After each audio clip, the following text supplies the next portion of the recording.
My succession journey didn't start as a strategy. It started more as a responsibility because I stepped into my father's role as president of the company following his passing. He died from cancer, and there was no roadmap, there was no plan. He was 58. We didn't expect it, and so the process was taking over the business, wrapping my arms around the operation and all the information that I could get my hands on. Within the first year, we went through with the rest of the world, the pandemic. And then the second year were, the supply chain issues globally. All the while during this tragedy, I'm working with my mother, my brother, and my sister. And so there was a lot of spillover into our personal lives. And I think the question of, succession by way of exiting the business was also a long thought process because it was a journey we had to go through, thinking of what was best for the family and kind of changing the mindset we had when my father was alive of, keeping this business and having him so tied to the business and his memory so tied to the business. There was a kind of an evolution there of, where we started and where we ended up. There's two avenues I look at it. There's the succession of taking over the key role position, and then there's succession of finding new leadership when we eventually proceeded to an M&A transaction. And there were a lot of firsts and a lot of surprising things. I think, first of all, how in-depth due diligence was. This took a lot of time and a lot of resources from our end to coordinate and fulfill a lot of requests and requirements. Also, how much of a roller coaster it is. I think, I don't know, you have this preconceived notion of working with advisors. It's a very laid out process. They've been through it a million times. They've seen it all. And still, every situation is so unique. And there's a lot of ups and a lot of downs and a lot of, progress and then setbacks. And so I think just kind of identifying that it's not a linear, straightforward process was a surprising element. And very emotional. I think I didn't realize how many emotions kind of would bubble up during that process. First of all, we interviewed different members of the top four of the big four. We wanted to get an idea of what the difference would be, like what the different teams look like, how it would feel to work with the different teams. What are they saying in terms of possible sales cycle and valuation, and just take the temperature of the market and see what's the appetite and what's the process for something like for going to market with something like our business. There was a point in time where we realized there's a potential entity with synergy that worked with one of the advisors that we ended up selecting. And so we had an introduction made. They are a private equity firm, and they have a specialized arm in the industry, in the category that we were in. And one of their companies under their umbrella was actually a direct competitor in some categories.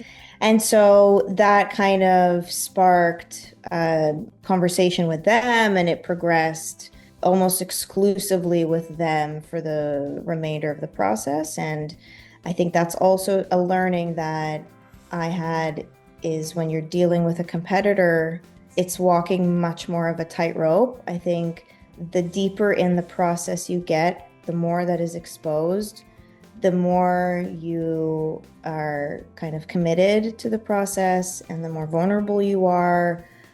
There's a lot of synergies, but also, like I said, a kind of a tightrope to walk in dealing with that.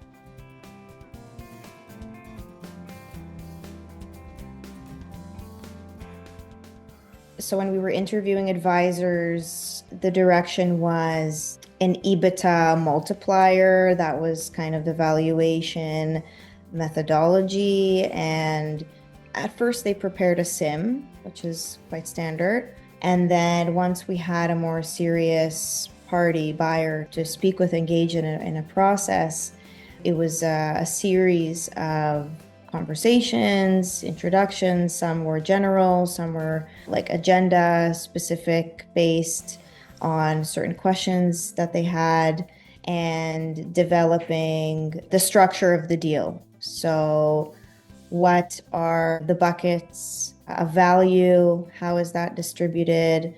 What is the cooperation period going to be to help maintain continuity and things like that? So kind of evolved and developed over time.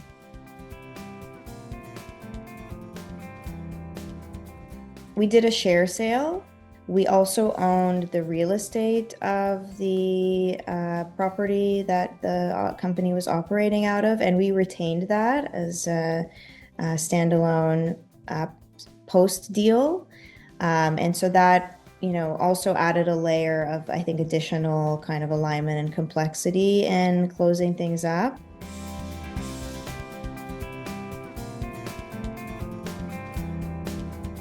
It's definitely a big life event, a big milestone of not only for a family, but for a family who took over a business after losing the family patriarch. I think there was definitely a sense of relief. It was also strange because, like I said, the business was such a big part of our lives. Me and my siblings had always worked there, in the summers as children. I was 29 when I took the business over when my father passed away, and he owned the business and ran it for 25 years. So it was the majority of my life was this business was a very core piece of our lives, and something my father built from our basement to over 100 employees across 3 branches across Canada. So there was a great sense of pride and ownership in the business. And then to suddenly not have that was strange and kind of sad, bittersweet. But at the same time, they've retained the company name, they've retained the brand because it is such a strong brand with strong customer loyalty, very diversified, not concentrated business revenue, and a strong operation, owned fleet distribution, private label, and so many things that were like, a major point of pride for my father that he developed over the course of its life and from the ground up. But I mention those because they were what created a resilient, strong business that today we still see the trucks around the city.